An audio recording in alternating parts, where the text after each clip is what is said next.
In a field dominated by men, women police officers certainly stand out when enforcing the law. They sure do. Multiple studies prove diverse and representative police forces are more effective and beneficial for the communities they serve. And tonight I will show you what happened when I went on calls and rode along with women police officers right here in our community. These officers explained that more women in blue contribute to greater public safety. What's going on? She steals and lies. She charged over $200 on my bank account. Who's your guardian? My mother.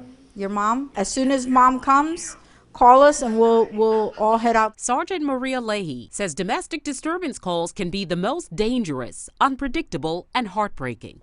There's nothing that the police can do in this situation except refer you to services. During my ride along with her through North Charleston neighborhoods, Building 100.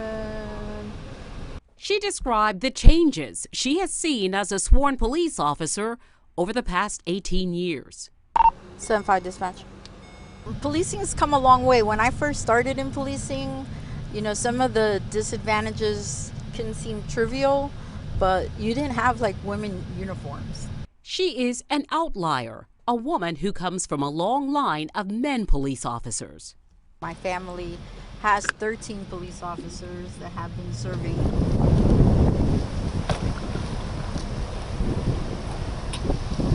When I was little, I had an aunt that was murdered.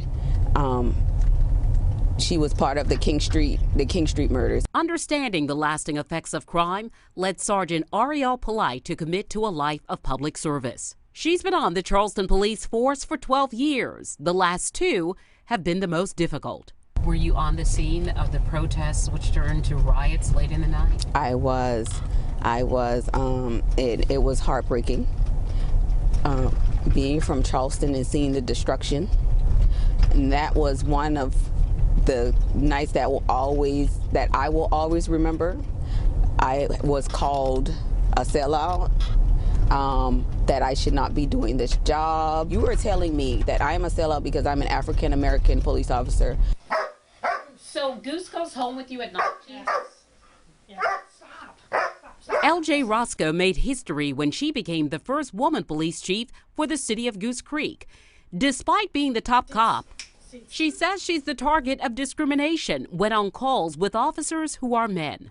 If I'm with a male officer, the people will go talk to them before they would ever come talk to me on a call, which is quite interesting. Every time. When I first was interested in the SWAT team back in the 90s, no females were allowed on the SWAT team. That was a rule? Yes. Chief Roscoe has been in law enforcement for more than 30 years. Her sight from the very start to lead a department. Always wanted to be a police chief. I didn't have mentors like I mentioned earlier. I didn't have that person to go to ask the questions, so I had to do the research on my own. And do you think women police differently? I do think women police differently. I think that there's a little more thought. Anybody can thrive under the right leadership. Male or females. 3 women police officers, each recognizing the lack of women in policing. We always have to work harder, and that's in any profession, not just the law enforcement profession. As a female, we always have to show what we can bring to the table.